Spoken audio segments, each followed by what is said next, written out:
some of them, it's their first time in Grenada, but it is the way in which I expose Grenada to the rest of the world. Okay. So tell us about the gender violence and stuff that you have seen. Well, as you know, it's International Women's Day, and it's declared by the United Nations, and all over the world, women will be celebrating March the 8th as the day to recognize all of the situations that face women around the world. And each year there's a theme that goes with International Women's Day. And this year's theme speaks to the present situation of women.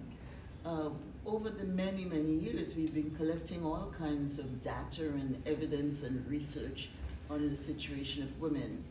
We know it's important to have women in the room in just about every boardroom of the nation, to have women in the political arena, to have women's voices added to the general discourse, and that one cannot, there's an old saying actually in Canada that half of the women hold up half of the sky, and you can't have that half of the sky not being held up.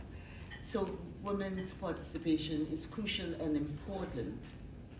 At the same time, we know women bear the brunt of things like raising the family, ensuring that the children are educated, ensuring that there is the next generation does better than the generation before it. And you know, and in Grenada, growing up here, I know it was the women in the family, always with a little bit of money in the pocket, and always negotiating to make a better life for all the children in the family. We also know that there were other challenges, the challenges of violence against women in every part of the world. No matter what country you look at, you can see tabulations of difficulties that women experience. And a lot of the violence against women takes place in what they call intimate settings with their spouses and with the men who are around them.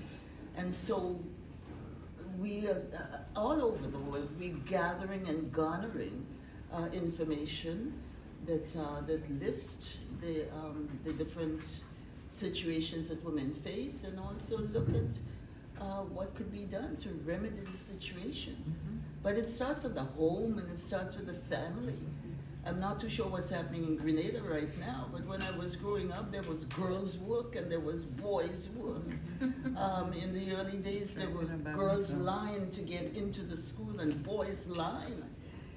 We're trying now to ensure that those the equality, gender equality, is recognized, and the importance of women's voices are recognized, and the respect that should be given to women, especially women as what I call the holders and the keepers of the culture, women who pass down all the norms and things that continue to hold us up as a society. And you are very, very, very strong Grenadian women who are making their way in the political arena. When I see the young women who are running for political, to add the women's voice in the political arena, I feel that that's important. And it's really good modeling for young people. And it's also an affirmation that women need to be in every part of the society, in every room. So the issue of, when I walked into the Parliament of Canada, I usually jokingly say, this is a place built by men to do men's work. And so women have to get in there to ensure that it's a place and everyone is welcomed and every voice is welcomed in the political arena. Because we see the changes are made when there is a critical mass of women. We've learned from the Scandinavian experience that when you have a critical mass, that you have the leadership of women right from the very top, and that you are most